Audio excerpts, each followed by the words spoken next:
merci DG. Donc je pense que mun nañ clôturer quand même la rencontre di remercier encore une fois participants yëpp rawatina également donc délégation bi jógee ci ministère de l'eau et de l'assainissement ñu ràññee ci quand même ñaari DG muy le DG de l'OFOR ak le DG de l'ONAS ànd ak également ses équipes techniques, mais également remercier le comité d'organisation et la commune de Touba ainsi que donc les autres administratifs bi ñu xëyee tey donc ci waajtaayu màggal gi lañ doon liggéey. li ko waral rek mooy defoon nañ processus mu commencé CLD ba CDD ba ci CRD waaye ci suivi engagement bi également foog naa le sous-préfet de Ndam am na liggéey bi mu ciy def waaye ñu ne woon aussi tey nañ jël ñaari secteur yoo xam ne foog naa ne yu am solo la ci wàllu màggal bi mi secteur ndox mais également secteur assainissement ñu def d'abord benn visite de suivi donc dem sur le terrain nemmeeku également ouvrage yi waaye pare toog waxtaan également suñu biir xool fan lañ toll ci wàccaayu màggal bi mun nañ sax nuñ koy tuddee donc idée la boo xam ne aussi day gën a faciliter suivi bi te yéen bi ñu am mooy àllarba bu nekk fii ñu jëm màggal ñu jël ay secteur jéem a càmbar la fa ne maanaam muy les mercredis du grand magal de Touba ñu tàmbali ko tey nag ak secteur eau assainissement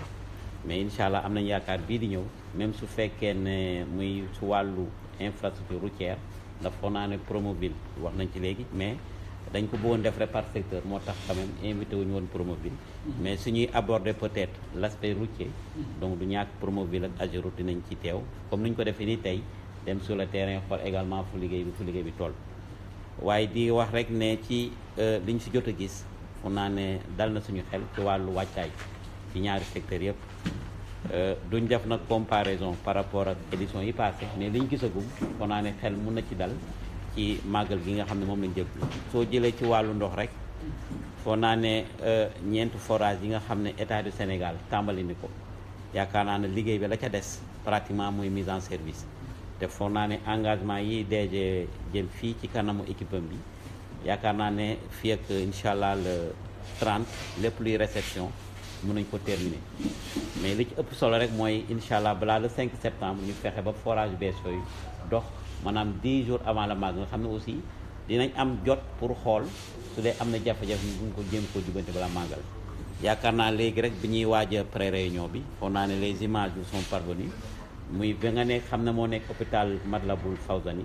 def nañ test yi donc soo ko xoolee mun nañ ne les tests également sont concluants kon am nañ yaakaar ne fii ak fan suba wala ñaari fan mun nañ ko mettre en service pour dire que kon am na jéego yoo xam ne aussi état mu ngi ko ciy def. leneen li nga xam ne aussi sumbul nañ ko te foog naa ne kilifa yi wax ko mooy des travaux de raccordement mooy fexe ba yóbbu ndox mi dans les zones donc yaakaar naa ñu am ci limu fanweeri kilomètres ak ñaar yaakaar naa ak fukki kilomètres yoo xam ne pour forage bees yi la kon loolu yëpp tey jii day tax ndox mi gën a jàppandi waaye yemul rek foog naa ne ci forage yi li ci des mooy gunge ravitaillement en eau avec des camions citernes loolu mooy li nga xam ne aussi foog naa ne c'est un dispositif d'accompagnement.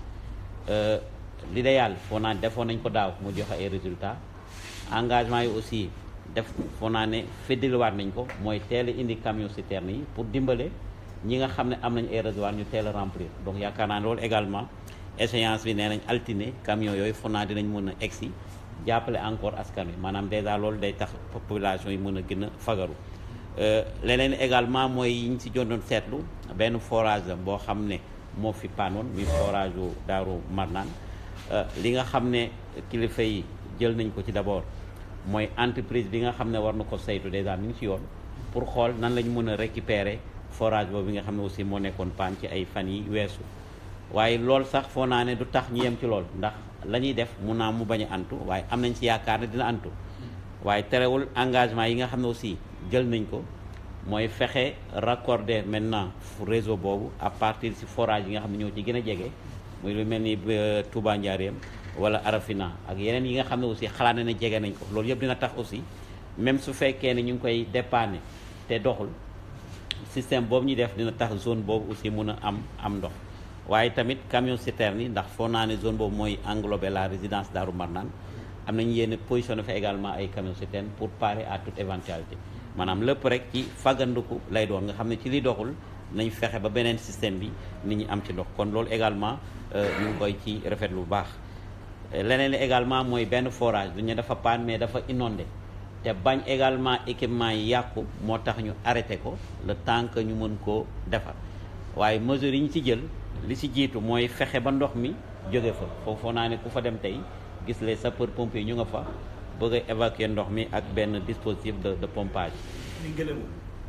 non pas Ngélémou mooy pour Ngélémou la mooy F4. Kër Ñang voilà donc F4 de Kër Ñang loolu déjà mooy li jiitu ñaareel ba également mooy ñu fexe sécuriser fi nga xam ne moom la équipement yi ne mu nekk dogal boo xam ne jël nañ ko def fa benn digue en sac de sable là on verra soit avec la mairie de Diourbel sinon également dans le cadre du plan Orsec on va faire remonter l'information et je pense que rapidement avec l'appui du ministère on pourra le réaliser mais en attendant pour éviter que situation yi di perdurer foo naa ne ñi ngi ci jéem a déplacer local bi dans un point plus haut ndax gis nañ ne foofu dem nañ fa ndox a ngi ci biir mais am na espace boo xam ne moo gën a kawe amul ndox donc suñ déplacer les équipements même suñ defee lii mun a am ci tawee suñu borom mën nañ dimbale ba loolu tey jii doo ci am donc loolu également jéem nañ ko ci nemmeeku tey les engagements ont été pris te yaakaar naa ne ci fan yu néew maanaam diiru juróomi fan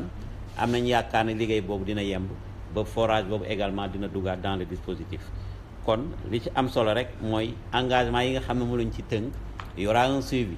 qui sera fait d'abord par l'autorité administrative muy le sous-préfet de Ndam bi nga xam ne moo fi ne ànd koog également ak les techniciens de l'OFOR sur place kon am nañ ci yaakaar ne suñ ko defee fii ak le 5 ñu testé ko que tout le dispositif opérationnel ñu faggu également parce que tamit forage yi dox ci courant on ne sait jamais avec la Sénélec mais ñu faggu également ay gros ba nga xam ne aussi coupure su amee groupe yi mën a jël relais ba la distribution de l'eau du am jaay jafe-jafe kon am nañ ci yaakaar ne ci volet boobu noonu jéego yi def nañ ko ci mais motuwaay aussi ñu ngi koy jël et am nañ ci yaakaar ne balaa bés boobu mun naa ne màggal gi mun nañ ko def bañ a am yenn jafe-jafe ci wàllu ndox leneen li nag mooy beneen volet bi toujours ci ndox la waaye inondation ay jéego état defoon na ko ci mais ren également FONA y a une enveloppe qui était dégagée de 23 milliards waaye ñu nemmeeku ne avant loolu y a des mesures conservatoires te gis nañ ne également situation inondation yi neew ñu amul waaye amélioré na par rapport aux années antérieures ndax gis nañ ne tout ce qui est station de pompage fi mu ne nii mi ngi fonctionner kon cela veut dire que donc ñi ngi évacuer les eaux pluviales mi ngi wàññeeku bu baax mais du tere nag dispositif boobu mooy continuer leneen li mooy effort yooyu nga xam ne état def na ko moo tax ba yenn sites yi nga xam ne dañ fa doon nemmeeku ay jafe-jafe yu xaw a tar mun nañ ne jafe-jafe yi wàññeeku na soo demee ci bassin Kër Ñang bi ndëg ni ciy daaw foo naa ne amoon na débordement ba yenn kër yu bari xaw a am ay jafe-jafe mais ren dem nañ fa ba egg di dox ak suñu tànk kon nga xam ne kon am na loo xam ne ay jéego def nañ ko ci leneen li nga xam ne dooli nañ ko ci te loolu mu ngi ñu dal depuis démb muy le bassin de Darou Rahman bi nga xam ne dafa cédé mais amul impact également sur l'évacuation des eaux pluviales ndax bassin Pofdy bi mi ngi jël ndox yi nga xam ne moo foroon dem waaye terewul ONAS également jël nay engagement pour non seulement réparer li nga xam ne mooy mur bi daanu mais ñaareel bi également yokku capacité bassin bu Pofdy bi dem nañ fa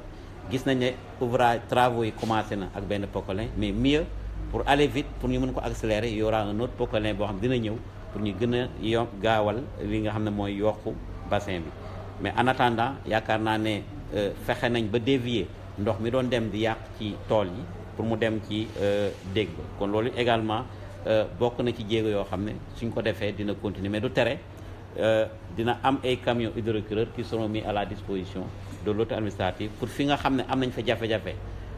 pour déversoir ñu mën a jël camions hydrocureurs yooyu commencé woon na depuis FONA 3 jours ñu ngi def ay liggéey pour libérer yenn sites mais fii ak màggal également on aura d'autres camions je pense que la direction de la prévention et gestion des inondations dina indi également sa contribution pour que ñu mën a parer à toute éventualité